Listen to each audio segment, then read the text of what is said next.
Fala, peregrino! E aí, tudo bem com você? Estamos aqui, nossa lição número 12. Estamos chegando ao fim dessa temporada incrível aí do Conexão Peregrinos, onde nós estivemos durante até agora 12 semanas juntos aqui, falando sobre a lição, falando sobre esses temas incríveis, falando sobre adoração, sobre o altar, temas aí que com certeza têm enriquecido muito a nossa vida espiritual. E hoje não é diferente. Hoje nós continuaremos falando sobre o tema, e hoje o nosso tema é o altar e as três mensagens. Como adventista do sétimo dia, todos nós sabemos, ou deveríamos saber, de cor e salteado sobre as três mensagens angélicas que se encontram em Apocalipse 14. Acontece que muitos de nós apenas sabem da existência das três mensagens, mas nós não conhecemos as três mensagens. Eu quero compartilhar a tela aqui e mostrar a tirinha da semana. Vamos lá. Beleza, como vocês estão vendo aí, na tirinha tem uma menina abraçada com uma senhora, provavelmente orando com ela, depois ela dando um estudo bíblico numa sala ali com duas pessoas, e depois ela no quarto orando.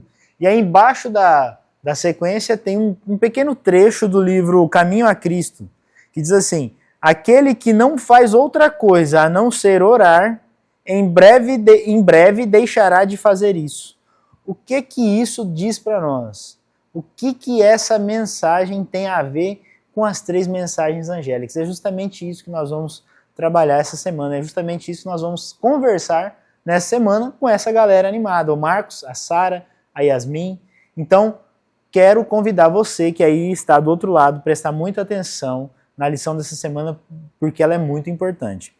Como de costume, no domingo, o autor ele traz ali uma história da vida dele. Nessa semana, o autor diz que ele e a esposa estavam casados há mais ou menos 8 anos, e ele resolveu então surpreender ela com um carro novo, que ela queria muito um carro novo, até porque o carro deles era da época da faculdade ainda.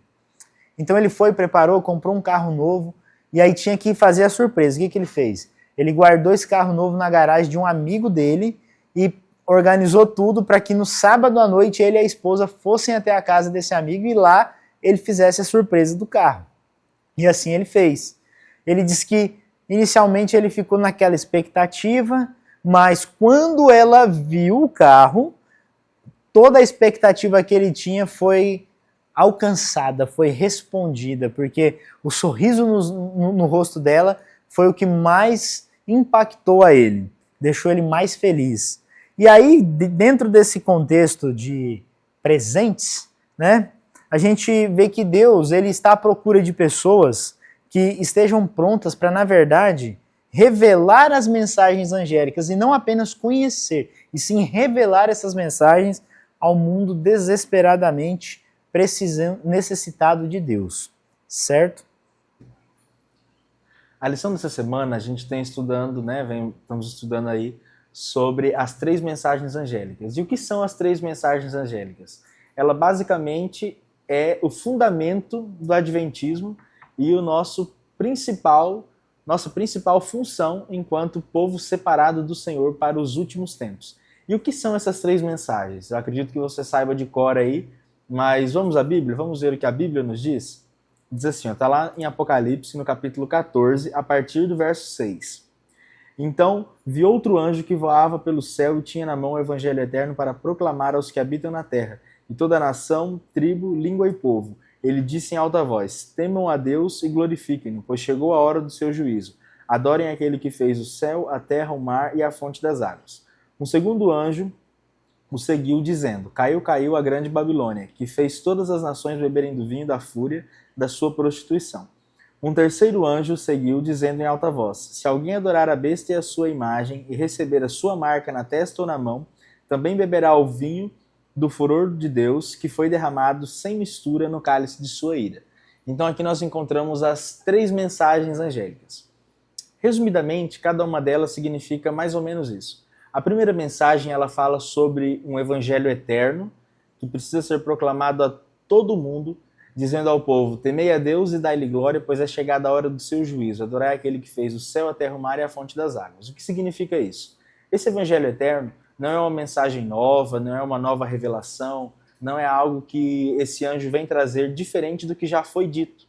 Ele é, na realidade, a história de Jesus, a vida de Jesus, as boas novas que Jesus trouxe a este mundo. E o que são essas boas novas? As boas novas da salvação, as boas novas da graça, de que o sacrifício do Cordeiro Celestial serviu, foi aceito pelo Criador e pagou todas as transgressões, nos dando direito a receber o perdão pelos nossos pecados e a vida eterna. Esse é o Evangelho eterno. Aquela história que nós todos conhecemos, a história da graça e do amor de Cristo. Outra parte da primeira mensagem é adorar aquele que fez o céu, a terra, o mar e a fonte das águas. Ou seja, nós precisamos relembrar o mundo do Deus Criador. Nós precisamos relembrar o mundo de quem criou todas essas coisas e quem é o Deus a quem nós devemos a nossa verdadeira adoração. Então a primeira mensagem angélica, ela vem falar sobre adoração. Nós precisamos adorar ao Senhor. E por que nós precisamos adorar? Porque além de ser o Deus Criador, Ele é o Deus Redentor. Ele é o Deus que criou todas as coisas e depois veio a este mundo morrer pelos nossos pecados para que nós tivéssemos direito à graça. A segunda mensagem angélica, ela vem como um alerta, dizendo que caiu a grande Babilônia. E o que é a grande Babilônia? A Babilônia nós sabemos que são todas as crenças, todo o entendimento, toda a religião que vai contrário àquilo que o Senhor nos ensinou, aquilo que nós aprendemos no Evangelho eterno, que é mencionado na primeira mensagem. Então o alerta do segundo anjo é que os moradores da Babilônia, as pessoas que ainda estão na Babilônia, para que saiam, para que abandonem essa falsa fé e venham para o Evangelho eterno, venham para a mensagem verdadeira. Então a mensagem do segundo anjo, ela soa como um alerta, como um apelo de urgência, dizendo ao povo, olha, a Babilônia vai ser destruída, ela já caiu, então sai dela, abandone suas práticas para que não participe, né, da sua punição. E a terceira mensagem angélica, ela vem separando o mundo em dois grupos. Aqueles que recebem a marca do Cordeiro e aqueles que recebem a marca da besta. E o que significam essas marcas? A marca do Cordeiro, ou a marca do Senhor, é aquela que diz quem são os santos, quem são as pessoas que foram, né, tiveram as suas vestes lavadas no sangue do Cordeiro e agora então têm o direito a entrar na Nova Jerusalém, nas mansões celestiais. E a marca da besta é o selo, né, a marca que receberão as pessoas que negarem essa mensagem, as pessoas que recusarem o convite do Salvador, e eles então estarão condenados às pragas e à destruição que é derramada do cálice da ira do Senhor, como está descrito no livro de Apocalipse. Resumidamente, as três mensagens angélicas, elas são um apelo na seguinte ordem, como se nós tivéssemos que dizer ao mundo assim, pessoal, está chegando o momento da volta de Jesus, não tem mais tempo para vocês adorarem outros deuses, para vocês acreditarem em outras coisas. É hora de acreditar no Deus Criador e no Deus Redentor. Porque todo esse engano, todas essas falsas verdades, né, essas mentiras que existem no mundo, elas já caíram por terra, elas já foram destruídas. E agora vem chegando o momento em que a punição virá para o mal. Então, venha para o lado do Senhor ou venha para o lado da graça para não sofrer a punição e a morte eterna, que é a pena do pecado. Nós, como povo de Deus, como pessoas escolhidas, e aqui não falo especificamente de uma placa de igreja, mas sim a descrição daqueles que são os verdadeiros servos do Senhor, que guardam os mandamentos de Deus e têm a fé em Jesus. Então, se nós nos encontramos nessa categoria, se nós estamos neste grupo, a nossa missão é levar ao mundo essas mensagens, é levar as três mensagens angélicas como um clamor à terra, para assim salvar o máximo de pessoas possível dessa destruição e dos enganos de Satanás. Então a lição dessa semana veio explicando um pouquinho o que são as mensagens angélicas e qual é o nosso papel enquanto cristãos de levar essa mensagem ao mundo e assim ajudar as pessoas a se salvarem dos enganos e da destruição que está já marcada aí para o pecado e para todo o mal que existe nessa terra. A lição de terça-feira, ela vem trazendo como principal tema que a adoração ela é o centro das três mensagens angélicas. Nós vimos em lições anteriores o autor da lição falando que nós somos feitos para a adoração, nós somos criados para a adoração. E aí as três mensagens angélicas trazem justamente isso, né? A primeira mensagem, ela vai destacar elementos da verdadeira adoração. Já a segunda e a terceira mensagem vai destacar um pouquinho sobre advertências contra a falsa adoração. Então, as três mensagens vão trazer esse tema, vão atravessar esse tema da adoração. E como eu falei, né, o autor da lição destacou que nós somos feitos para adoração.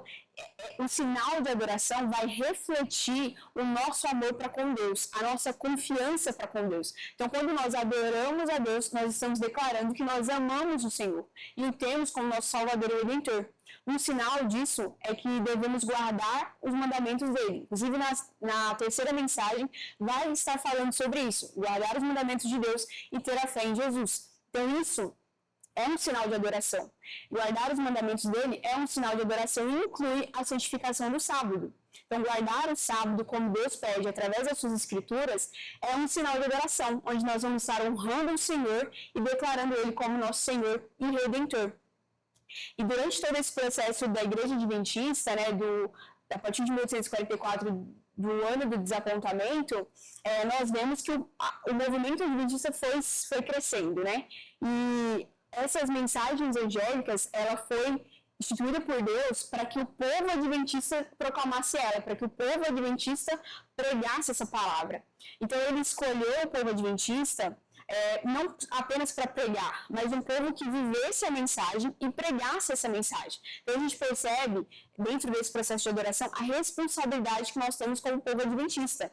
A confiança que Deus nos deu, através do seu infinito amor, para pregar essa palavra. E nesse processo de adoração a gente vai enfrentar diversas dificuldades. Uma delas é que nesse ano de 1844 que houve o grande desapontamento, né, houveram também diversas dificuldades desse processo de adoração que o povo de Deus enfrentou, né, que foram a adoração indo ali para a falsa adoração, né, para que as pessoas escolhidas por Deus, os justos, fossem para essa falsa adoração. E Satanás, ele colocou diversas pedras no caminho, né?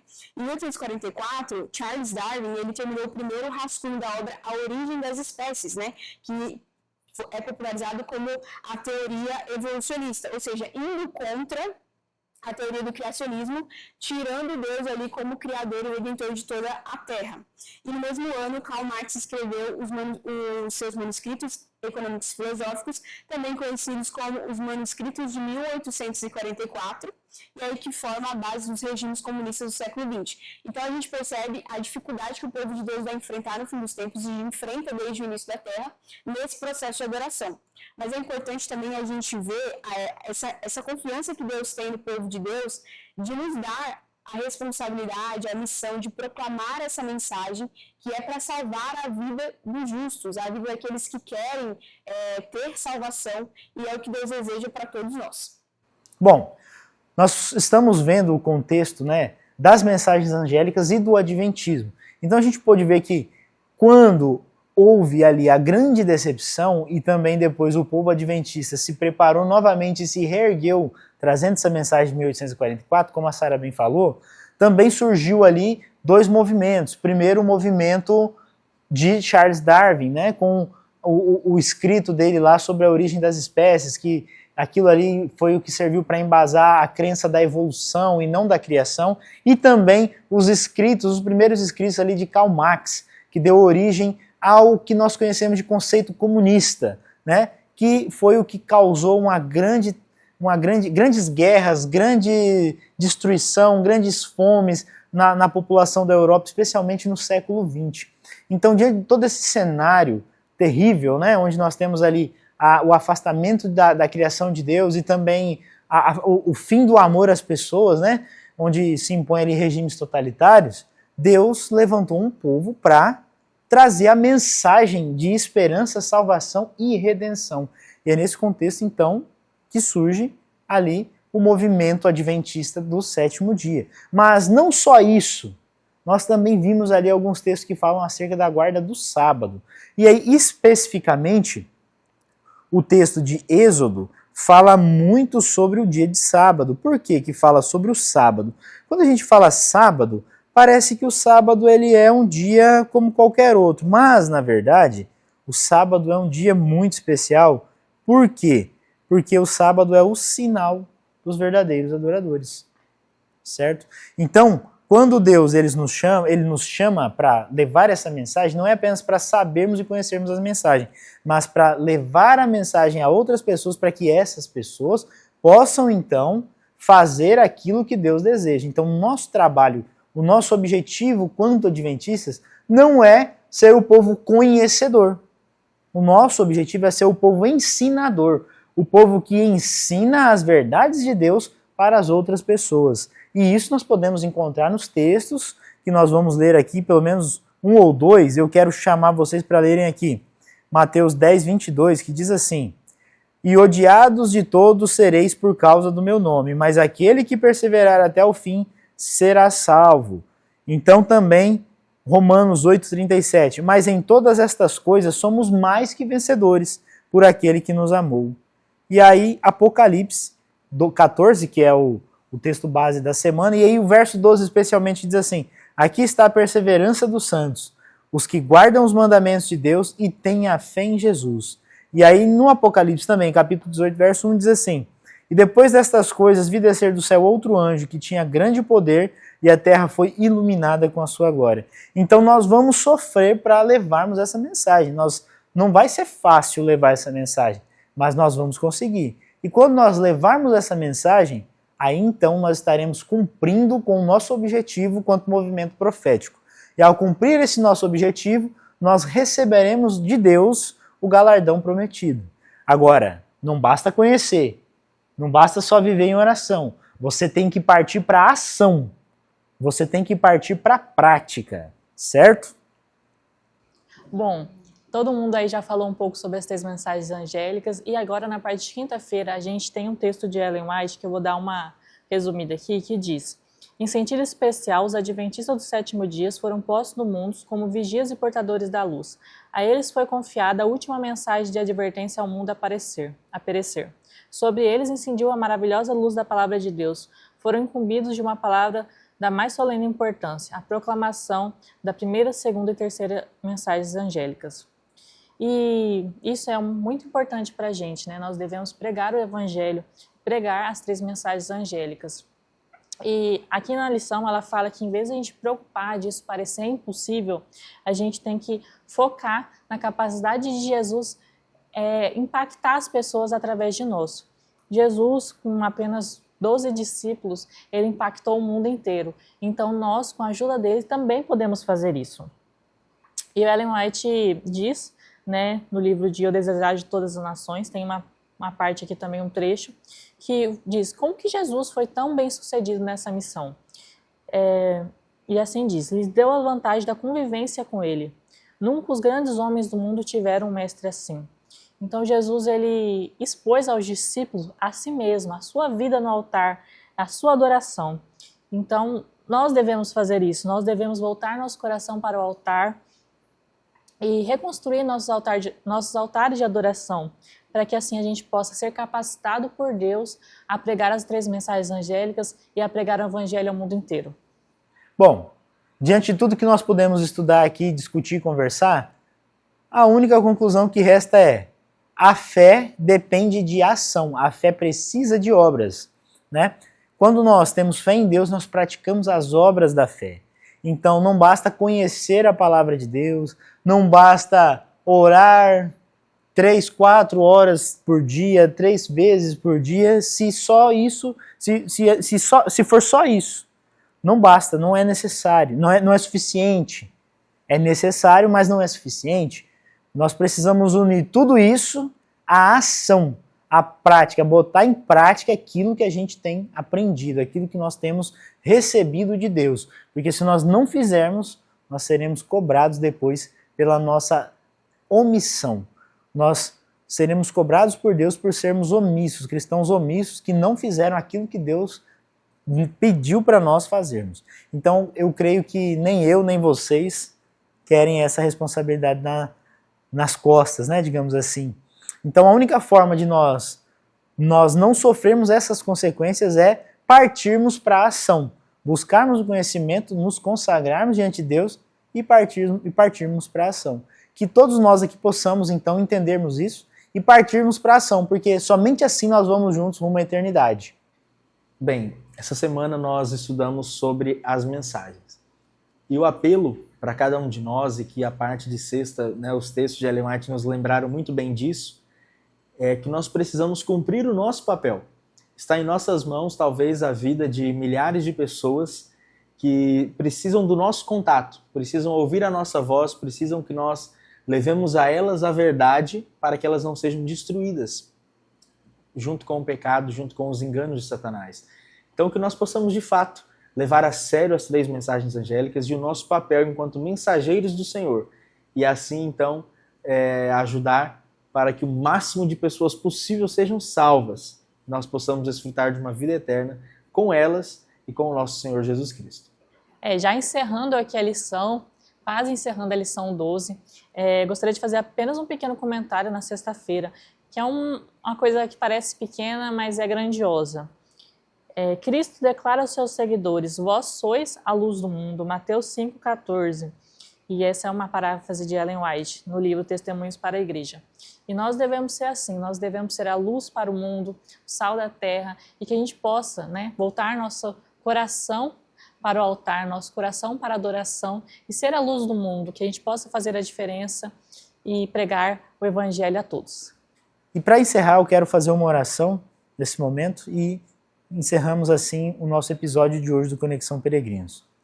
Senhor nosso Deus, nós te agradecemos porque o Senhor tem cuidado de nós e porque o Senhor tem nos instruído a cada dia. Te pedimos que nos dê força, Senhor, para botarmos em prática tudo aquilo que temos aprendido. Que o Espírito Santo nos conduza, nós te oramos em nome de Jesus. Amém. Te vejo semana que vem. Até lá!